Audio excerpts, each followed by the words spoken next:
सभी प्यारे प्रशिक्षुओं को मैं नमस्कार। आप सभी का हमारे चैनल टीएसवी क्लासेस में एक बार फिर से बहुत बहुत स्वागत है। तो दोस्तों, आज हम इस वीडियो में बात करने वाले हैं यूपी डीएलएड अर्थात बीटीसी फर्स्ट सेमेस्टर के चतुर्थ प्रश्न पत्र मैथ के बारे में चर्चा करेंगे। जैसा कि हमारा जो ये क्लास होने वाला है, जिस पर हम चर्चा करने वाले हैं, ये केवल और केवल वो प्रश्न होगा जो प्रश्न पूछा गया होगा। इसके पहले हमने बहुविकल्पी प्रश्न करा दिया है। आप उसको प्लेलिस्ट पे जाके देख सकते हैं। ठीक है। इसके पहले बहुविकल्पी प्रश्न कराया गया है। बहुविकल्पी और बहुविकल्पी प्रश्न में भी वही प्रश्न कराया गया था जो बहुविकल्पी प्रश्न पूछा गया हो। यानी जो प्रश्न पूछा गया है, केवल वही प्रश्न को एक क्लास में करा दिया गया है, जिससे कि आपको देखने में और पढ़ने में आसानी हो। बहुत सारे लोगों को ये दिक्कत होती है कि तो कुछ कमेंट भी आ रहे थे कि सर वो प्रश्न करा दीजिए जो इम्पोर्टेंट हो। तो हमने क्या किया कि अभी जो कराए हैं वो केवल एग्जाम बेस के लिए है, यानी जो एग्जाम में पूछा गया है वही प्रश्न है। ठीक है। देखिए, मैथ को इस तरीके से पढ़ा दिया जाएगा, इस तरीके से उसको हल करा दिया जाएगा, जिससे कि कहीं से किसी भी प्रकार की कोई चीज छूट नहीं पाएगी। आप जिस तरीके से सोच सकते हैं, जैसा आप सोचते होंगे, सारी चीजों को बिल्कुल वो आपको मिल जाएगी। कुछ बच्चे ऐसा सोचते होंगे कि केवल जो प्रश्न पूछा गया है हम केवल वही पढ़ लें, तो उनके लिए ये भी है कि जो जो प्रश्न पूछा गया है केवल उसी को इसमें कराया जा रहा है। इसके बाद हम एक लघु उत्तरीय प्रश्न का बना देंगे, एक बहुविकल्पी का बना दिए हैं। एक क्लास हमारा बहुविकल्पी का हो गया, दूसरी क्लास हमारी अति लघु उत्तरीय प्रश्न की हो रही है। अब जो तीसरी क्लास बनाएंगे, जो तीसरी क्लास हमारी होगी, वो हमारी लघु उत्तरीय प्रश्न की होगी। ठीक। तो इससे क्या होगा कि जो जो प्रश्न आया है, अगर आप केवल वही पढ़ना चाहते हैं, तो इस वीडियो के माध्यम से, इस क्लास के माध्यम से आप आसानी तरीके से एक जगह सारी चीजों को आप पढ़ लेंगे।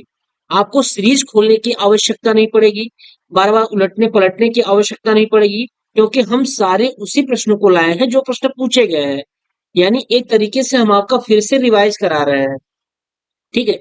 जैसे ये क्लास हमारी खत्म होगी, उसके बाद हम क्या करेंगे कि एक मॉडल पेपर तैयार करेंगे।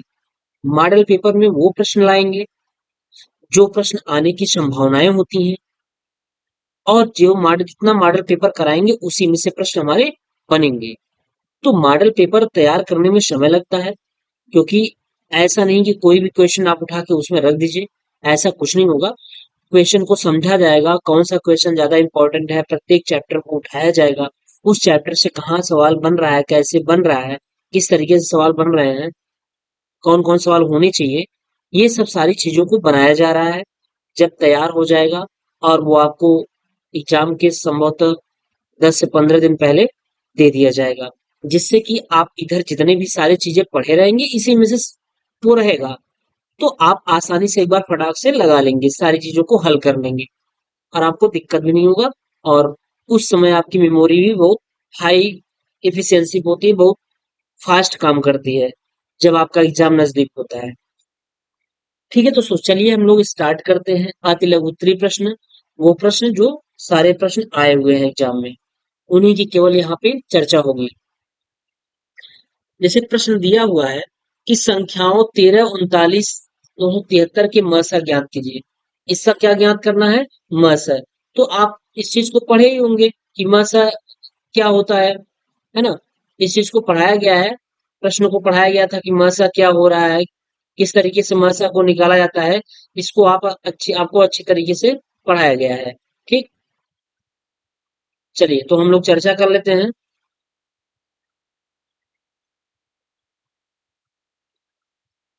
म सा निकाल लेते हैं। तो आप क्या करेंगे, 13 का म सा निकाल दीजिए। क्या है? 13 है, 13 दिया हुआ है, 39 दिया हुआ है और 273 दिया हुआ है। सारे प्रश्न पढ़ाए गए हैं, लेकिन एक बार फिर से पढ़ा दिए जा रहे हैं, इसलिए क्योंकि ये सब सारे प्रश्न आए हुए हैं एग्जाम में और वही प्रश्न इसमें कराया जाएगा।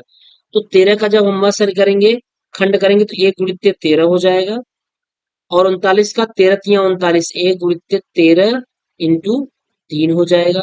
फिर 273 क्या होगा, 13 तिया 39 सत्ते 273, 1 इंटू 13 इंटू 3 इंटू 7, 13 तिया 39, 39 सत्ते 273, ये होता है। अब हमें इसका म स निकाल देना है। तो म स बराबर क्या हो जाएगा, म स इक्वल टू, म स का मतलब वो होता है जो तीनों में कॉमन बनता हो, जो क्या हो, तीनों में कॉमन बनता हो। तो इसका म स देख रहे हैं आप, 13 इसमें भी है, 13 इसमें भी है, 13 इसमें भी है। तो इसका म स क्या हो जाएगा, वो हो जाएगा 13 हो जाएगा। क्या हो जाएगा, 13 हो जाएगा। 2018 में प्रश्न पूछा गया है। ठीक है। चलिए अगला प्रश्न, अगले प्रश्न की हम बात कर लेते हैं। कह रहा है 24 80 का कितने प्रतिशत है। तो मान लीजिए 24 जो है ये 80 का कितना है, 80 का 80 का यक्स प्रतिशत है। 80 का यक्स प्रतिशत बराबर कितना, 24। ठीक है। तो हम इसको जब हल करेंगे, यहाँ पे देख लीजिए, जब इसको हम हल करेंगे तो ये हो जाएगा 24 बराबर कितना हो जाएगा, 80 इंटू यक्स के बटा क्या हो जाएगा, 100 हो जाएगा। ठीक है। तो एक जीरो से एक जीरो कैंसिल हो गया, 24 दहम्मा 240 हो गया, 240 बटा कितना हो गया, 8 हो गया, बराबर कितना हो गया, यक्स। तो 8 त्रिके 24, 3, 3 इंटू एक जीरो है ये, तो क्या हो गया, यक्स बराबर कितना हो गया, 30%। आंसर कितना हो गया, 30%।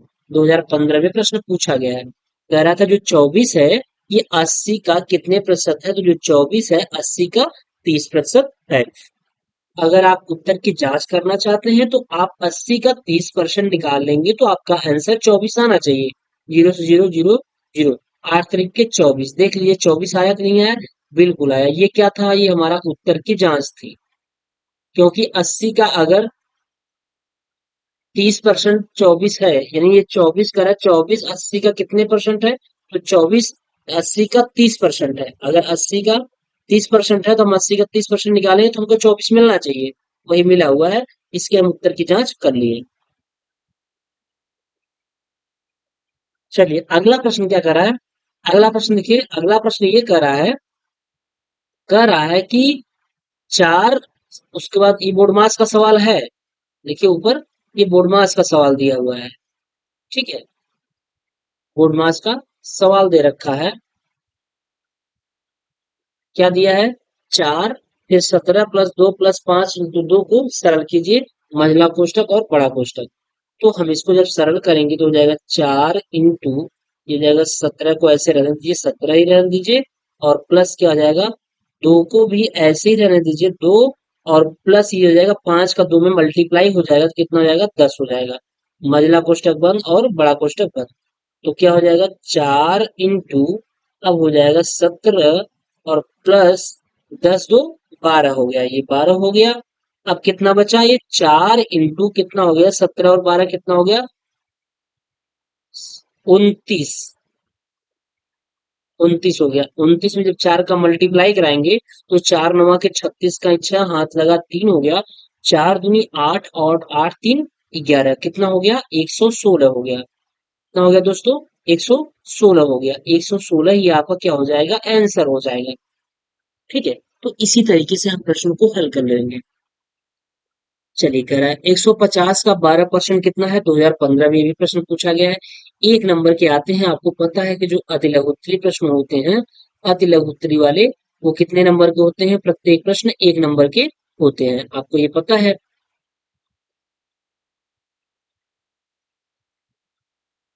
चलिए कह रहे हैं 150 का 12% कितना है, तो 150 का 12% निकाल दीजिए, जितना आ जाएगा वही उसका आंसर हो जाएगा। ठीक है। तो 150, 150 का 12%, प्रतिशत हटाएंगे तो नीचे 100 लगाएंगे, जीरो से जीरो कैंसिल, 5 से काट दिए, 5 दिया 15 हो गया, और 5 दूनी 10, फिर 2 से काटेंगे, 2 छंके 12, कितना आया, 3 इंटू 6 बराबर कितना हो गया, 18। 150 का 12% कितना हो जाएगा, 18 रुपया हो जाएगा, 18 रुपया। ठीक, कितना हो जाएगा, 18 रुपया। चलिए अगला प्रश्न क्या कर रहा है, अगला प्रश्न ये कह रहा है कि एक बगीचे की लंबाई 115 मीटर तथा चौड़ाई 45 मीटर है, तो बगीचे के चारों ओर घेरने के लिए कितने मीटर तार की आवश्यकता होगी? देखिए, ये प्रश्न पूछा नहीं गया है, इसमें लिख दिया गया है, ये भी नहीं पूछा गया, ये भी नहीं पूछा गया है। ठीक है, तो हम इसमें उसी की बात करेंगे जो प्रश्न पूछा गया है। बाकी तो पढ़ाया ही गया है, तो इसकी हम बात नहीं करेंगे, क्योंकि ये प्रश्न पूछा नहीं गया है और ये यहाँ पे आ गया है, ध्यान नहीं दिया गया इसको, नहीं तो ये नहीं आता। ठीक है, ये दोनों प्रश्न की हम चर्चा नहीं करेंगे। अगर आपको इसको देखना है सवाल को, तो आपको पढ़ाया गया है अति लघु उत्तरीय प्रश्न, आप वहां जाके देख सकते हैं। अगला प्रश्न कह रहा है, दो संख्याओं का महत्तम समापवर्तक 15 था, उसका गुणनफल 900 है, उसका लघुत्तम समापवर्तक ज्ञात कीजिए। उसका क्या ज्ञात करना है? लघुत्तम समापवर्तक। तो दो संख्याओं का गुणनफल दे रखा है, महत्तम समापवर्तक था उनका गुणनफल, दो संख्याओं का महत्तम समापवर्तक दिया और उनका गुणनफल दिया है। तो दो संख्याओं का गुणनफल यानी दोनों संख्याओं का गुणनफल, दोनों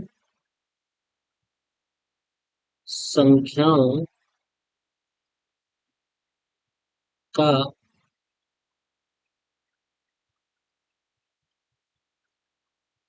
गुणनफल बराबर लस इंटू मस।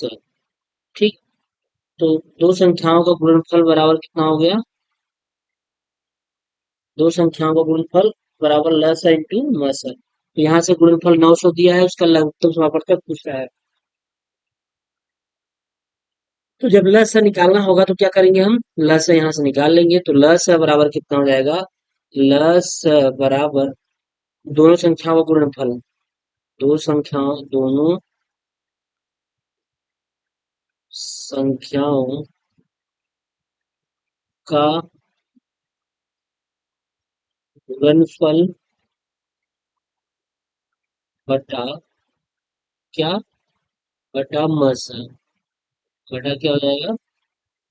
बटा मस हो जाएगा।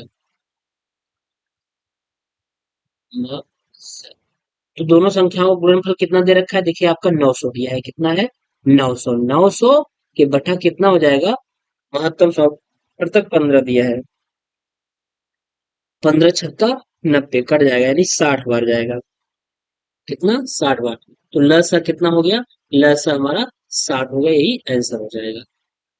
चलिए, अगला प्रश्न कह रहा है 26, 56, 70, 84 का लघुत्तम समापवर्तक ज्ञात कीजिए।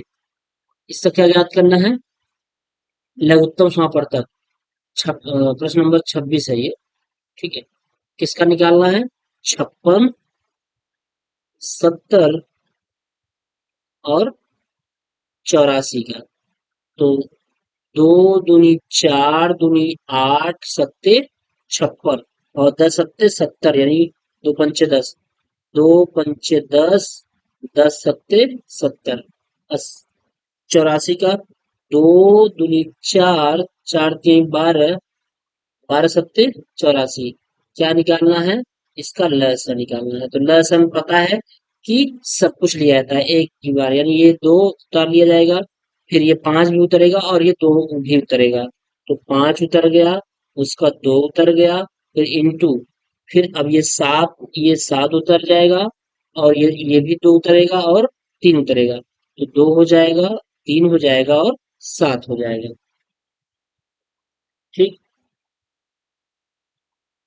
चलिए, तो क्या हो गया? दो पंचे 10, 10 दूनी 20, 20 दूना 40, 40 तिहाई, 4 तिहाई 12, 120, 120 इंटू 7, 12 सत्ते 84 हो गया, 400, सॉरी 840 हो गया। कितना हो गया? 840। ठीक, ये हो गया। चलिए, अगला प्रश्न था, रोहित के पास 4x - 3y + 7z आम है, उनमें से इतना आम अपने भाई को दे दिया, अब उसके पास कितने आम बचे? अगर इतना आम था, जैसे सपोज दैट आपके पास 10 आम था, आप 5 आम अपने भाई को दे देंगे, तो आपके पास कितना बचेगा? तो 10 में से 5 घटाएंगे। तो वही चीज यहाँ भी कर रहा होगा, 4x - 3y में प्लस 7z में क्या घटा देना है, -2x और -3y और +7z। जब घटाएंगे तो यहाँ क्या करेंगे, घटाने पर चिन्ह क्या हो जाता है, परिवर्तित हो जाता है। तो ये जो प्लस हो जाएगा और ये भी प्लस हो जाएगा और ये माइनस हो जाएगा, तो ये वाला कैंसिल हो जाएगा और ये वाला भी कैंसिल हो जाएगा। बचेगा क्या, 4 और 2 6 जुड़ जाएगा, कितना बचेगा, 6x आम बचेगा। 6x आम बचेगा। ठीक, ये होगा। अगला प्रश्न क्या हो जाएगा, 6x आम बच गया। निम्न के समुच्चय को देखकर ये भी प्रश्न नहीं पूछा गया है, कहाँ से आ गया ये सब प्रश्न, ध्यान नहीं दिया गया, इस सब को हटा दीजिए।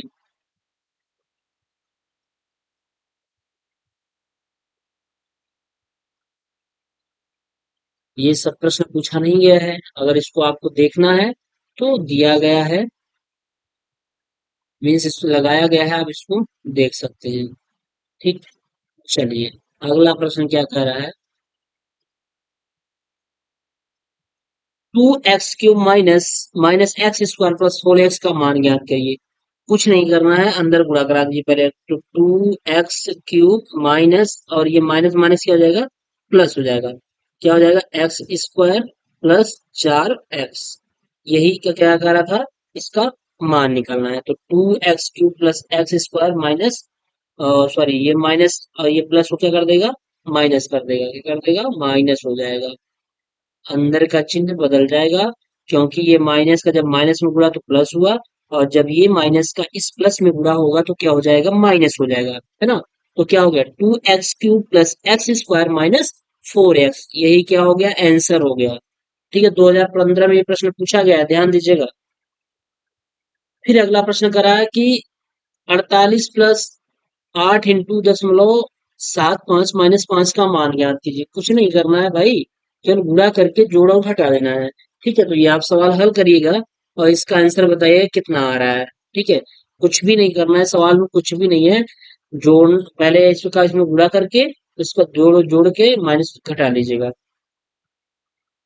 अगला प्रश्न करा, वृत्त के किन्हीं दो बिंदुओं को मिलाने वाली रेखा खंड को क्या कहते हैं।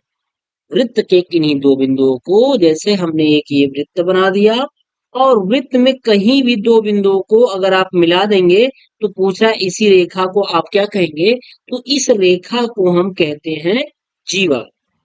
क्या कहते हैं, जीवा कहते हैं। तो वृत्त के किन्हीं दो बिंदुओं को मिलाने वाली रेखाखंड को जीवा कहते हैं। क्या कहते हैं, जीवा कहते हैं। ठीक, चलिए, समद्विबाहु त्रिभुज किसे कहते हैं, ये भी प्रश्न नहीं पूछा गया है। अगला 2015 में ये प्रश्न पूछा गया, 3/5 प्लस -2/5 को हल करिए। चलिए इसको हम हल कर देते हैं। 3 के बट्टा 5 हो गया और प्लस माइनस से माइनस हो जाएगा जब हम अंदर गुणा कराएंगे, और 2 बटा क्या हो जाएगा, 5 हो जाएगा। जब हर बराबर होता है तो अंश को जोड़ या घटा लेते हैं, वो अकॉर्डिंग चिन्ह के अनुसार। चिन्ह कैसा है उसी के अनुसार हम उसको सॉल्व कर लेते हैं। 3 में से 2 गया 1, 1 के बटा कितना हो जाएगा, 5 हो जाएगा, यही आपका क्या हो जाएगा, उत्तर हो जाएगा। ठीक, चलिए अगला, 6+6 प्लस 6.6 प्लस 6.6 प्लस 6.6 का मान बताइए। इसको जोड़ना है, तो देखिए अगर आप जोड़िएगा तो एक बार फटाक से बहुत जल्दी ही आप इस तरीके से कर लीजिएगा कि लास्ट को देखिए कितने अंक तक है, 3 अंक तक, दशमलव, तो यहाँ से हम उसको उतारेंगे कितना, 6.30 तक कर लेंगे। फिर उसके बाद 6.6 कर देंगे, डबल जीरो बढ़ा सकते हैं। फिर 6.66 कर लेंगे, 1 जीरो और बढ़ा लेंगे। फिर लास्ट में 6.666, इसी को जोड़ देंगे तो ये हो जाएगा 6 6 दूनी 12, 6 दूनी 12, 6 3 18, 18 1 19, 6 चौके 24, 24 1 25, कितना आ गया, 25.92 5, एक नंबर का है। लेकिन आप इसको इस तरीके से जोड़िएगा, नहीं तो एग्जाम में थोड़ा सा अगर मिस्टेक होगा तो गलत आंसर आ जाएगा। ये ऑप्शन का नहीं है, ये अति लघुत्तरीय प्रश्न है, इसलिए आप सही सही लगाइएगा, जो आपका आंसर आएगा वही उत्तर आपको मानना होगा। इसलिए जब सही तरीके से लगाएंगे आंसर। अगला प्रश्न कह रहा है एक आयत की लंबाई 50 मीटर था, इसका परिमाप 180 मीटर है, तो उसका क्षेत्रफल ज्ञात कीजिए। ठीक है, तो आयत का परिमाप दिया है। आयत का परिमाप बराबर क्या होता है? आयत का परिमाप बराबर होता है, पढ़ाया गया है, टू लंबाई और प्लस चौड़ाई होता है, क्योंकि दो लंबाई और दो चौड़ाई होती है। अच्छा, इसमें क्या दिया? लंबाई दे रखा है 25 है, 2 इंटू 25 हो गया, और प्लस चौड़ाई यहाँ से हम निकाल लेंगे। और परिमाप कितना दे रखा है? 180 दे रखा है। ठीक है, तो 25 दूना 50 हो गया, कितना? 50, और प्लस क्या हो गया? दो चौड़ाई हो गई। ठीक है, तो 180 हो गया। 180 माइनस क्या कर देंगे हम? 50 कर देंगे, और बटा क्या कर लेंगे? दो, बराबर क्या हो जाएगा? चौड़ाई हो जाएगी। 180 में से जब 50 घटाएंगे तो कितना आ जाएगा? 130 आ जाएगा, है ना? कितना आ जाएगा? 130 आ गया। 130 में जब दो से भाग देंगे तो चौड़ाई आ जाएगी। तो कितनी हो गई? दो छंके 12, और बचा एक, 10, दो पंचे 10। चौड़ाई बराबर कितनी आ गई? 65। अब क्या पूछ रहा है? उसका क्षेत्रफल पूछ रहा है। मेन क्या पूछ रहा है? क्षेत्रफल। तो चलिए हम क्षेत्रफल यहाँ बता देते हैं। क्षेत्रफल, तो आयत का क्षेत्रफल बराबर क्या हो जाएगा? आयत का क्षेत्रफल बराबर एल इंटू बी होता है। तो एल की वैल्यू कितनी आई है? एल की वैल्यू आपको दिया हुआ है, 50 दे रखा है, और बी की वैल्यू कितनी दे रखी है? 65 आई है। तो गुणा करा दीजिए, 5 बचे 25 का 5 हाथ लगा दो, 5 छंग 30, दो और 30 आ गया, कितना? 3250। क्या मीटर में है? तो यूनिट वर्ग मीटर हो जाएगा, और ये चौड़ाई क्या जो है मीटर में आ जाएगी, है ना? तो इसका आंसर ये हो जाएगा। क्षेत्रफल उसका 3250 वर्ग मीटर होगा। ठीक है, कितना होगा?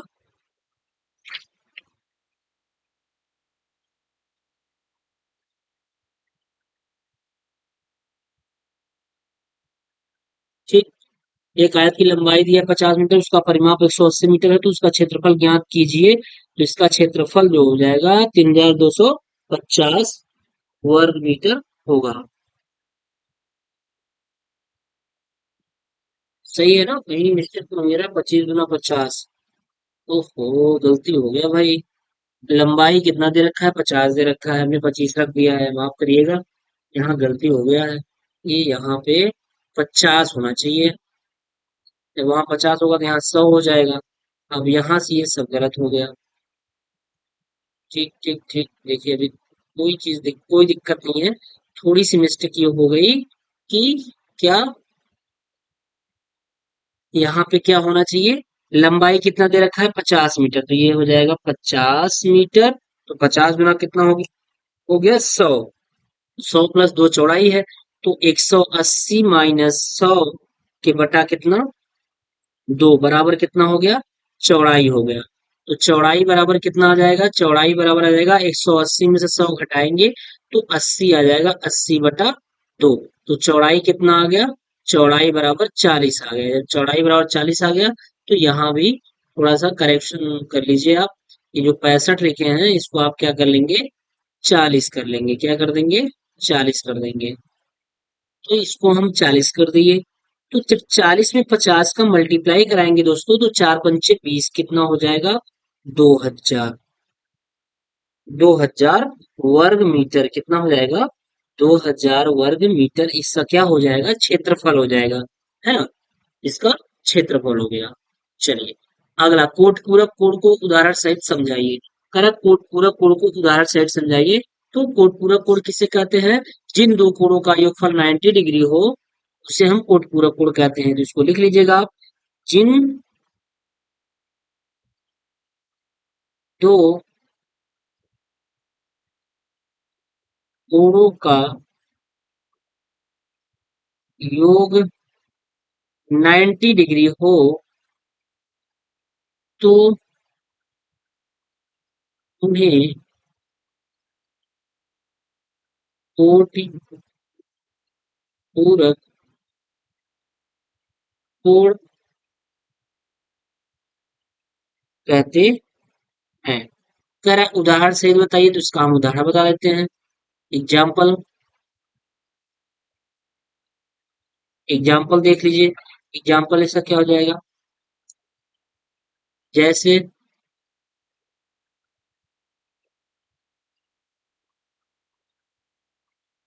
जैसे 60 डिग्री व 30 डिग्री कोट पूरक कोण है।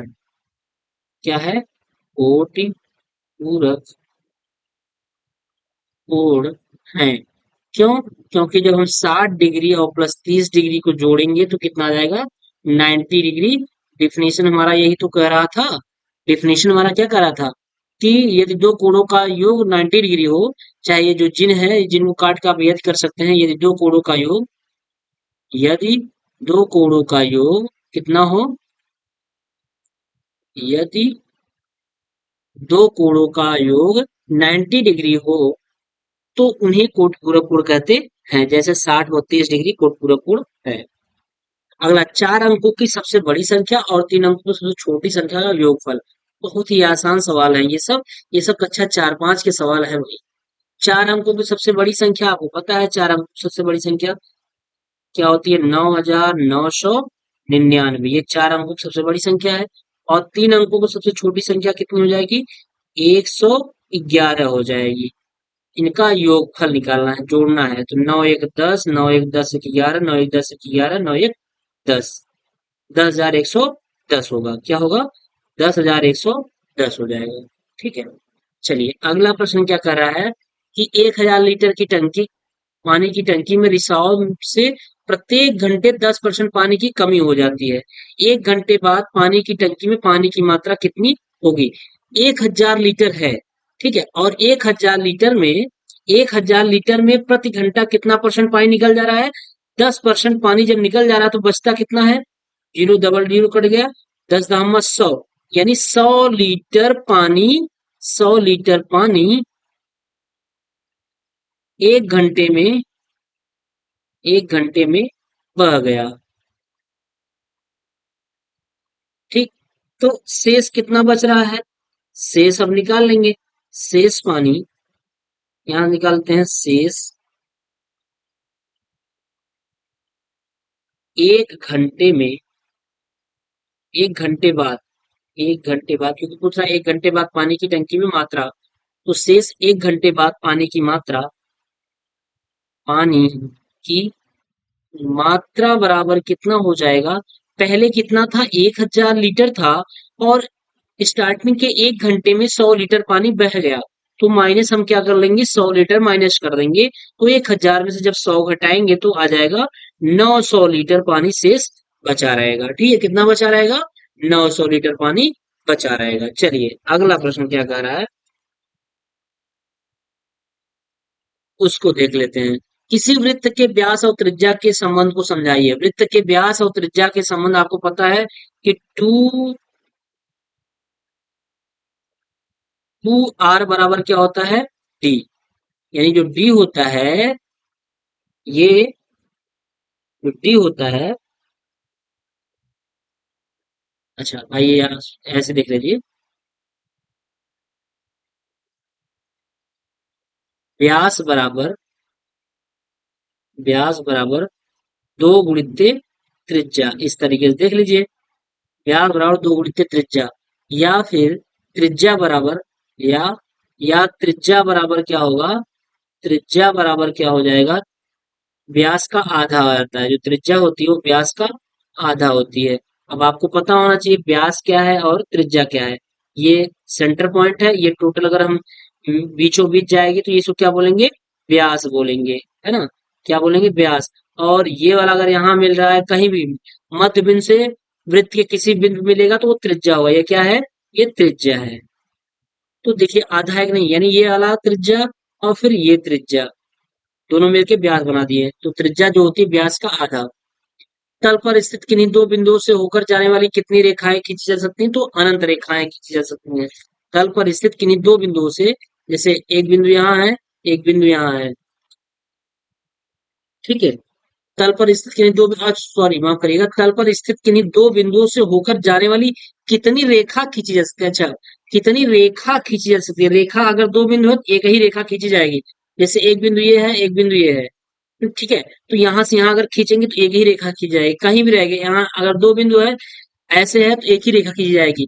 अगर यहाँ से फिर एक के लिए जाना है तो एक बिंदु और होना चाहिए। तो यहाँ पे कहने का मतलब तल पर स्थित किन्हीं दो बिंदुओं से होकर जाने वाली कितनी रेखाएं खींची जा सकती हैं? तो एक रेखाएं खींची जा सकती हैं, एक रेखा खींची जा सकती है, खींची जा सकती है। ठीक, ये हुआ। अगला प्रश्न क्या कह रहा है 3 ABC - 2 AB² -5 ABC + 3 AB square को सरल कीजिए। इसको सरल करना है। तो देखिए करना क्या है कि पहली चीज तो देखिए कुछ जुटेगा या घटेगा बढ़ेगा क्या होगा। ये 3 ABC है और ये 5 ABC है, ठीक है ना।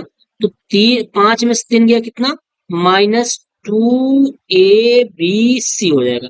और फिर ये -2 AB² है और ये +3 AB² है, तो ये क्या हो जाएगा, इस 3 AB में से 2 2 AB² घटेगा तो प्लस क्या आएगा, AB²। तो इसको हम लिख क्या सकते हैं, इसको हम बराबर लिख सकते हैं क्या, बराबर हम इसको लिख सकते हैं ऐसे।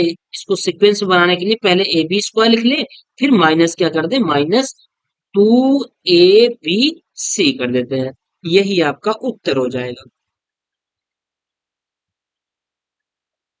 अब कर 8 के प्रथम 5 अपवर्त, तो 8 के प्रथम 5 अपवर्त का अपवर्त क्या मतलब गुणज होता है, बताया गया है अपवर्त का मतलब क्या होता है, गुणज होता है।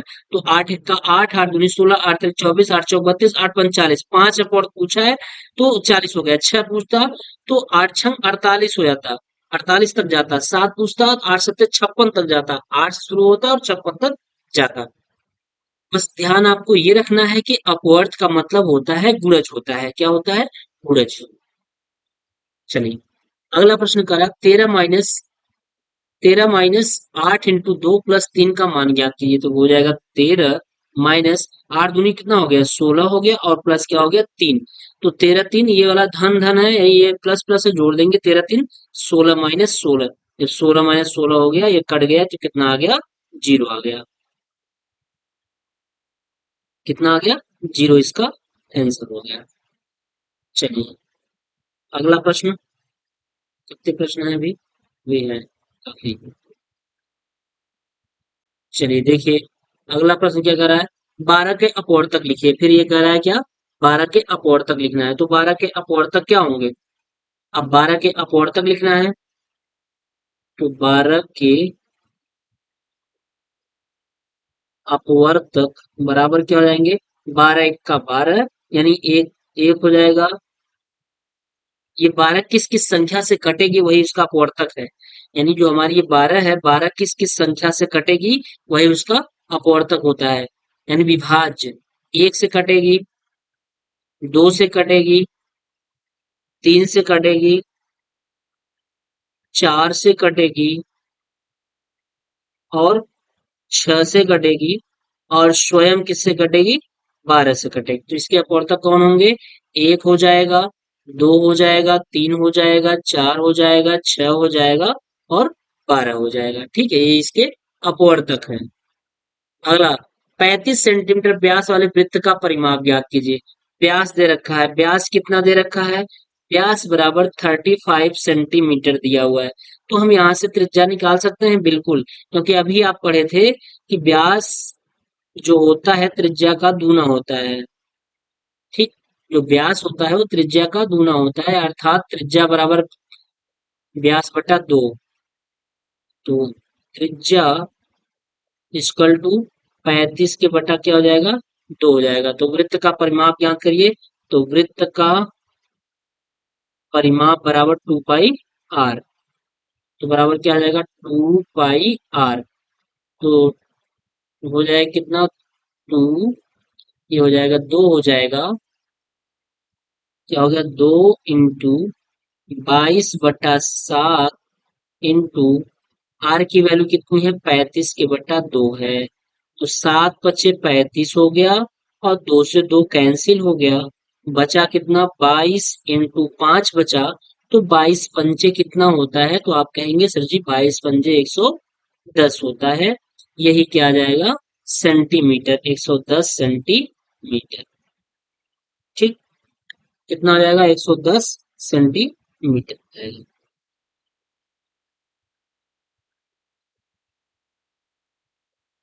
चलिए देखिए कुछ गलत तो नहीं हो रहा है ना, एक बार चेक कर लीजिए। 35 सेंटीमीटर व्यास दिया है, व्यास 35 हो गया, त्रिज्या 35 बटा 2 हो गया। ठीक, सही है। चलिए 110 सेंटीमीटर आएगा। अगला 24 बटा 7 को दशमलव संख्या में बदलिए। इसको दशमलव संख्या में बदलना है मतलब भाग देना है। 7 × 21 दशमलव हो गया, बचा कितना 3 बचा तो 30 हो गया। 7 × 4 = 28, फिर बचा 2 20 हो गया। 7 × 2 = 14, फिर बचा कितना 6 60 हो गया। 7 × 6 = 42, 7 × 8 = 56, बचा कितना 4 40 हो गया। 7 × 5 = 35 हो गया, फिर 35, फिर 5 बचा 50 हो गया। 7 × 7 = 49, पूरा पूरा कभी विभाजित नहीं होगा, यानी ये इसी तरीके से 3.42857 ये दशमलव संख्या में बदल गया। आंसर हो गया 2019 में ये प्रश्न पूछा है। किसी तल पर स्थित एक रेखा में कितने बिंदु हो सकते हैं? हाँ ये देखिए, ये चीज है जो अभी अनंत बोल दिए थे हम, वो ध्यान नहीं दिया गया। ये कह रहा था किसी तल पर स्थित एक रेखा में, जैसे ये एक रेखा है, कोई तल है, एक रेखा है, एक रेखा में कितने बिंदु होंगे, तो अब बताइए इसमें क्या आप बिंदु काउंट कर सकते हैं? नहीं, तो इसमें अनंत बिंदु होंगे। कितने होंगे? अनंत, अनंत बिंदु होंगे, है ना, अनंत बिंदु होंगे, अर्थात इन्फिनाइट। ठीक, बिंदु इन्फिनाइट होंगे। कौन सा अनुपात बड़ा है? कह रहा है कौन सा अनुपात बड़ा है? एक 2:3 दिया हुआ है, एक 5:8 दिया है। तो देखिए अनुपात बड़ा और छोटा निकालने के लिए हर को बराबर कर दिया करिए। इसमें आप 8 से मल्टीप्लाई करा दीजिए ऊपर नीचे, और इसमें आप 3 से मल्टीप्लाई करा दीजिए ऊपर नीचे। तो क्या हो जाएगा, ये 8 दूनी 16 और बटा 8 तरीके ये 24 हो गया। जो इसका हर है इसमें ऊपर नीचे गुणा करा दिए, और इसके हर से इसमें ऊपर नीचे गुणा गुणा करा दिए। तो अब ये हो गया 5×3 = 15 और बटा 8×3 = 24। अब आप देख सकते हैं, बता सकते हैं, जब हर बराबर हो गया तो जो अंश बड़ा रहेगा वही हमारा अनुपात बड़ा हो जाएगा। तो स्वाभाविक सी बात है, ये 16 और ये है, ये 15 है, तो 16 वाला क्या है, बड़ा है, अर्थात 2:3 बड़ा होगा। क्या होगा? बड़ा होगा। ठीक, ये होगा। चलिए अगला प्रश्न करा, हल कीजिए 20 + 9 - 5 - 6 - 4। इसको भी तो आप लगा सकते हैं बड़ी आसानी से। 20 + 9 - 5 माइनस, पहले आप छोटे कोष्ठक को हल करिएगा तब इसको छुइएगा, इसको ऐसे लिख लीजिएगा, 9 - 5 कर दीजिएगा, और -6 में से 4 गया, 2 आ गया, महिला कोष्ठक। फिर उसके बाद क्या हो जाएगा, 20 प्लस, अब हो जाएगा कितना, 5×2 = 7, -7, 9 में से -7 गया, कितना 2 आ गया, 2 हो गया, तो 20 और 2 कितना हो जाएगा, 22 हो जाएगा। यही आपका उत्तर हो जाएगा। 3 अंकों की सबसे छोटी प्राकृतिक संख्या कितनी, संख्या लिखिए। तो ये आपको पता होगा, 3 अंकों की सबसे छोटी प्राकृतिक संख्या कितना होता है, 100 होता है। सबसे छोटी प्राकृतिक संख्या 3 अंकों की 100 होती है। तो कि 99 के बाद क्या आती है, 3 अंक शुरू यही से होता है, 100। तो सबसे छोटी प्राकृतिक संख्या 3 अंकों की 100 ही है। अगला, दो संख्याओं का मध्य 16 तथा उनका गुणनफल 6400 दिया है, उनका लसाअ ज्ञात कीजिए। यानी दो संख्याओं का गुणनफल दे रखा है, कितना 6400, 6400 बराबर हो जाए कितना, लसाअ इंटू क्या हो जाएगा, मस हो जाएगा। क्योंकि दो संख्याओं का गुणनफल दिया है, तो होता है ना, यही है ना, तो पहली संख्या का गुणनफल गुणित दूसरी संख्या का गुणनफल, नहीं पहली संख्या गुणित दूसरी संख्या। तो इन पहली संख्या और दूसरी संख्या का दोनों का मान दिया है 6400, इसलिए हमने यहाँ 6400 रख दिया। और बराबर फार्मूला क्या होता है, लस और इंटू मस। और यहाँ पे कुछ मान दे रखा है, वो मान क्या दिया हुआ है, मस दे रखा है, तो लस इंटू मस है 16 है, तो लस बराबर कितना हो जाएगा, यानी 6400 बटा 16 बराबर कितना, लस। तो 16 × 4 = 64, कितना आ गया 400, कितना हो गया 400, लस कितना हो गया आपका 400। ठीक है, कितना हो गया 400। चलिए अगला प्रश्न, यदि किसी चतुर्भुज की चारों भुजाएं बराबर हो तथा प्रत्येक कोण 90 अंश हो तो ऐसे चतुर्भुज क्या कहते हैं? तो आपको पता होना चाहिए, किसी चतुर्भुज की चारों भुजाएं बराबर हो, चारों भुजाएं जब बराबर होंगी तो आपको पता होना चाहिए कि वो हमारा कैसा बनेगा, वो वर्ग बनेगा। और इसमें प्रत्येक कोण कितने का होता है? 90 डिग्री का होता है। तो ऐसे चतुर्भुज क्या कहते हैं? ऐसे चतुर्भुज को ऐसे चतुर्भुज को वर्ग कहते हैं। क्या कहते हैं? वर्ग कहते हैं। ठीक, ये हो गया। चलिए अगला प्रश्न क्या कह रहा है? एक दुकानदार के पास 60 कप थे, 40 कप बिक गए, कुल कितने प्रतिशत कप बिके? अब कह रहा है कुल कितना प्रतिशत कप बिका है। तो भैया टोटल कितना कप था? 60, 60 में कितना बिचा? 40। इसको प्रतिशत में लाना है, तो प्रतिशत में लाने के लिए 100 से हमें गुणा करना होता है। अगर किसी चीज को प्रतिशत में लाना है, जैसे संख्या दे रखा है, संख्या है और इधर प्रतिशत है, अगर संख्या से प्रतिशत में लाना है तो क्या करते हैं? 100 का गुणा कर देते हैं। और प्रतिशत से संख्या में लाना होता है तो 100 का भाग कर देते हैं। ठीक, यही होता है। और जैसे ये संख्या दिया तो इसको प्रतिशत में बदलना है तो 100 से गुणा कर देंगे। एक जीरो से एक जीरो कैंसिल हो गया। आया कितना? काटिए, देखिए देखिए कितना हो जा रहा है। जब हम इसको काटेंगे तो हो जाएगा, दो से काट दीजिए, दो दूनी चार और दो तिहाई छह। तो कितना हो गया? 200 के बटा कितना? 3। आप इसको काटेंगे तो दो छंग सॉरी तीन छंग 18, फिर बचा 20 हो गया, तीन छंग 18, तीन छंग 18, तीन छंग 18, इसी तरीके से आगे बढ़ता रहेगा।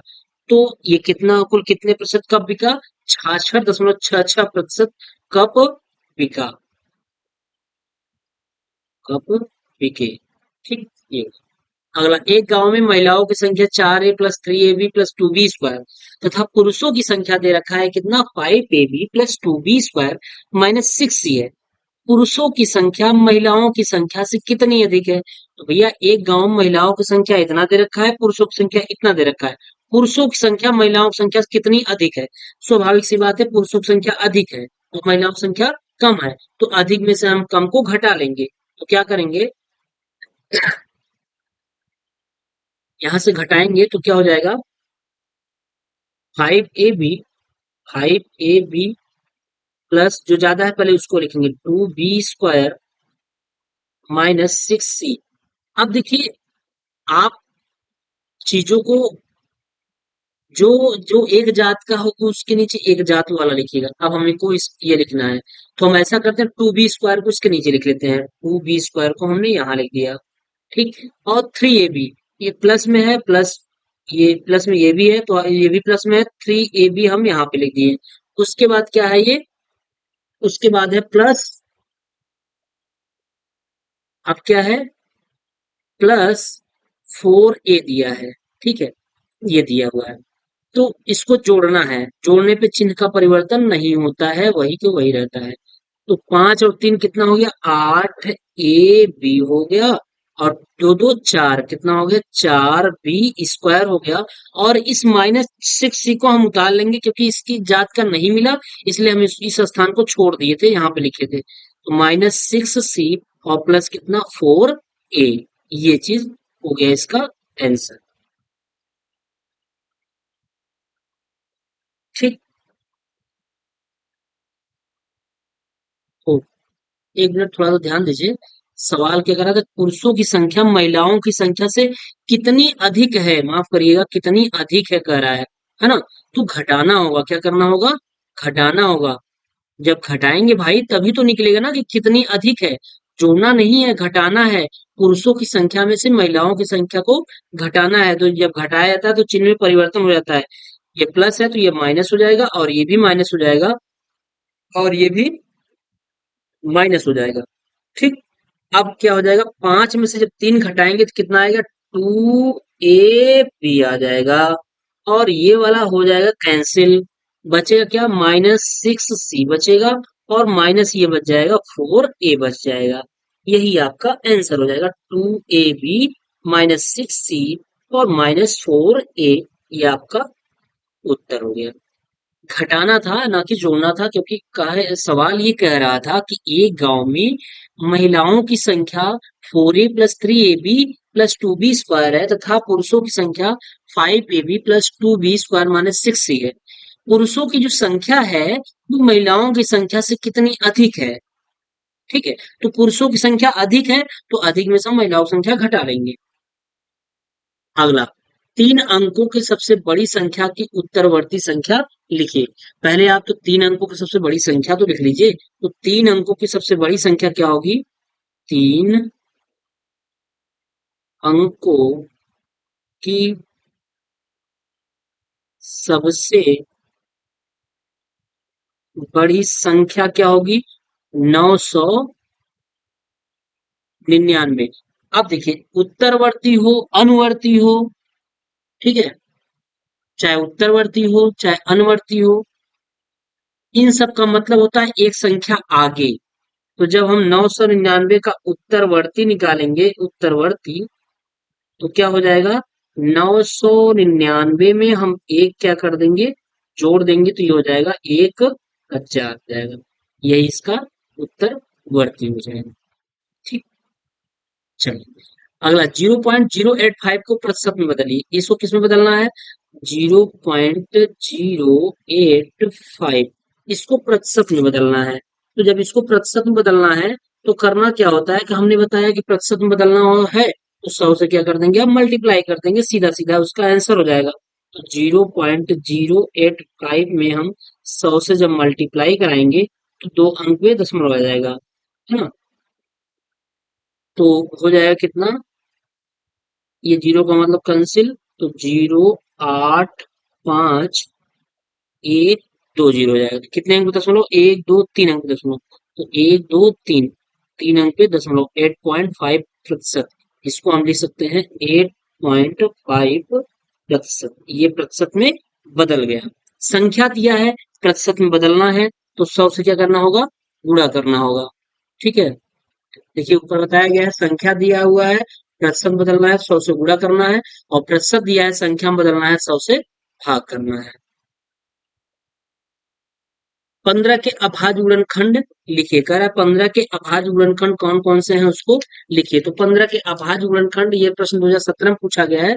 तो 15 जो संख्या है, ये कौन कौन संख्या इसको काटेगी? तो एक एक काट देगी, 3 काट देगी और 5 काट देगी, और किसी संख्या से नहीं कटेगी। 15 के जो अभाज्य गुणनखंड है वो यही है, 1 3 5, ये इसके अभाज्य गुणनखंड है। 350 का 10% कितना होगा? अब ये प्रतिशत में दिया है, प्रतिशत हटाइए, नीचे 100 लगाइए, डबल जीरो इसे ये और ये कैंसिल हो गया। तो 350 का 10% कितना होगा? 35 होगा।